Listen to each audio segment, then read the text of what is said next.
welcome to week 5 of my Real Men segment.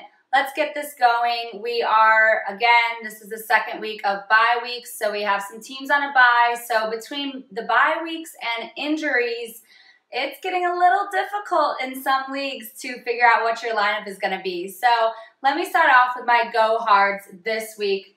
My first go hard is the Bengals defense. This is a defense not a lot of people have been talking about, but they're actually a pretty doggone good defense out there. So they're on a lot of waiver wires if your defense is on a bye this week. And why I like them, first of all, is who knew? They have 11 sacks in 4 games. That's pretty amazing. They don't have the best secondary out there, but their front is getting pressure and wreaking havoc on these quarterbacks. So I definitely like the fact that that is a good number of sacks for only having played 4 weeks so far. Now, another reason I like this matchup is they're going against the Seahawks. And I don't know if you've been watching the Seahawks lately, but they are having some problems on offense. Their offensive line is not very good. Russell Wilson has been running for his life. He's awesome at scrambling, but he's been having to do that almost every play just to make anything happen. And I think it's starting to get to him. He had those 2 fumbles against Detroit, and I think it's starting to get to him that he has to run for his life on every single play, and the pure fact that he's getting hit a lot more in games, and he's not so used to getting hit. So I think that this is a really bad matchup for that Seattle offensive line, but I think you're going to get a lot of fantasy points if you have the Bengals defense. Now, again, another thing Seattle likes to do is they like to run the ball. We know this, but they're going to have a little bit of a tough time running the ball because the Bengals defense ranks 6th against the run. They only have given up 85.8 yards per game rushing. So if they shut down that run, and I know Wilson's a good passer, but if he's forced to pass the entire game, his offensive line is not going to be able to handle the pass protection, and they are going to be getting in there and getting sacks, maybe fumbles. It could be a rough day for Seattle. And they've also given up 0 rushing touchdowns so far. So I know Marshawn Lynch, beast mode, might be back. He might not. That's a question mark as well. But they are good against the run. They held Jamal Charles to 75 yards last week and no rushing touchdowns. So again, this is just a really bad matchup for Seattle. And they're playing on the road. They don't play as good on the road. So I think the Bengals defense could get a lot of fantasy points for you this week. Let's move it on to my next go hard. My next go hard is this guy, running back TJ Yeldon. I know he's with the Jaguars, but sometimes, you know, it doesn't matter what team the guy plays on. This is fantasy, so it's what he can do, his stats, all that to get you guys points. I think he is ready for a breakout week, and he has a good defense to try to do it against. Last week in week 4 against the Colts, he had 22 rushes, and he finally broke the 100-yard mark. He had 105 yards. Granted, he did not get in the end zone, so that sucked a little bit. I was playing him last week. I thought he'd have a really big week last week. But yard-wise, he did really good for you. Just needs to get in the end zone for you. But this week, he goes up against Tampa Bay. Now, Tampa Bay is pretty terrible against the run. They're giving up 136.8 yards per game on the ground. So I think he can definitely go over that 100-yard mark again. Week 4, Jonathan Stewart had 5 yards per carry against them. Week 3, Alfred Blue had 139 yards total against them. And week 1, Bishop Sankey had 6.2 yards per carry against this Tampa Bay defense.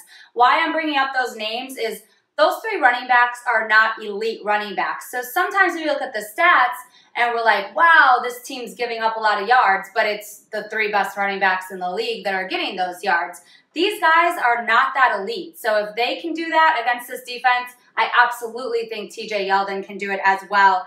And 2 out of the last 3 weeks, he's had 20 or more touches. So it seems like the Jaguars are getting him more touches. I just think this might be the week that he finally jumps over the hurdle, goes for over 100 yards, and gets in the end zone this week. Let me move it on to my go softs. I'm going to be picking on a couple quarterbacks this week. But my first go soft this week is quarterback Matthew Stafford. This has just not been a phenomenal season for him so far. It's been a rough start. Obviously, they're 0-4. That's not very good. But the passing game for the Lions has not looked to be on point like it normally typically is. And this is why. He hasn't even thrown for 300 yards in a game yet. That is very, very unusual for Stafford. By this point, he throws for almost 300 yards almost every game. So that's pretty crazy that in 4 games he hasn't been able to do that.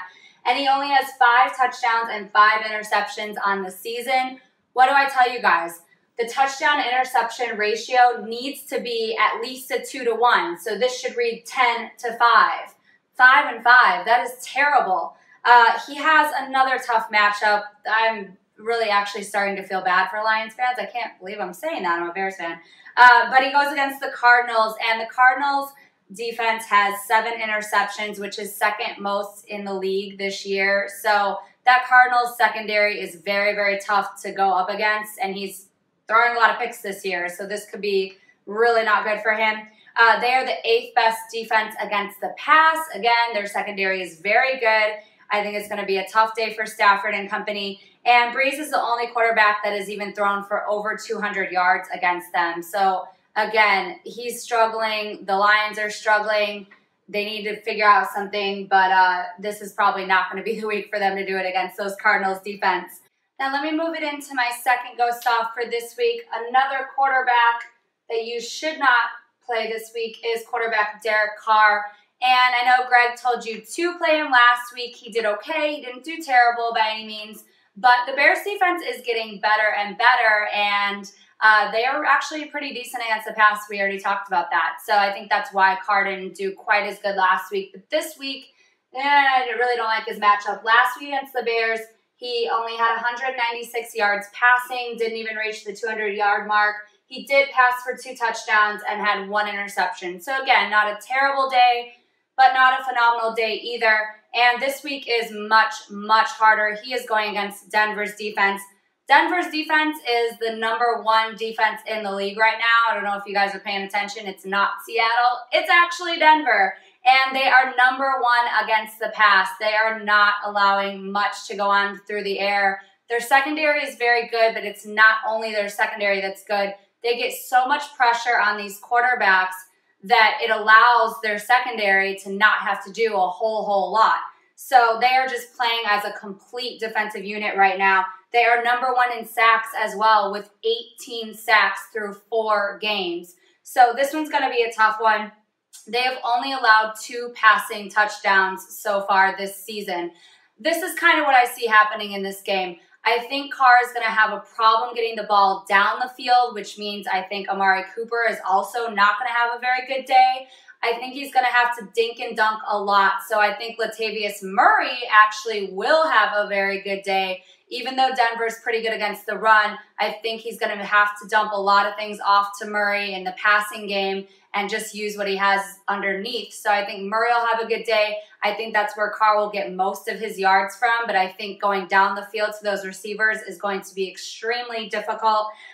Denver only allowed Flacco to pass for 117 yards, 0 touchdowns, 2 interceptions. Alex Smith, 191 yards, 0 touchdowns, 2 interceptions. Stafford, 282, not terrible yardage, 1 touchdown, 2 interceptions. And Bridgewater, 269, 1 touchdown, 0 interceptions. So they've only allowed 2 passing touchdowns, and they've had 6 interceptions in those 4 games that quarterbacks have thrown. It's a bad matchup. I just don't like it for him this week. So there you go. Those are my go hards and go softs for week 5. Greg has his picks for you, of course, and we're going to shoot it on to him.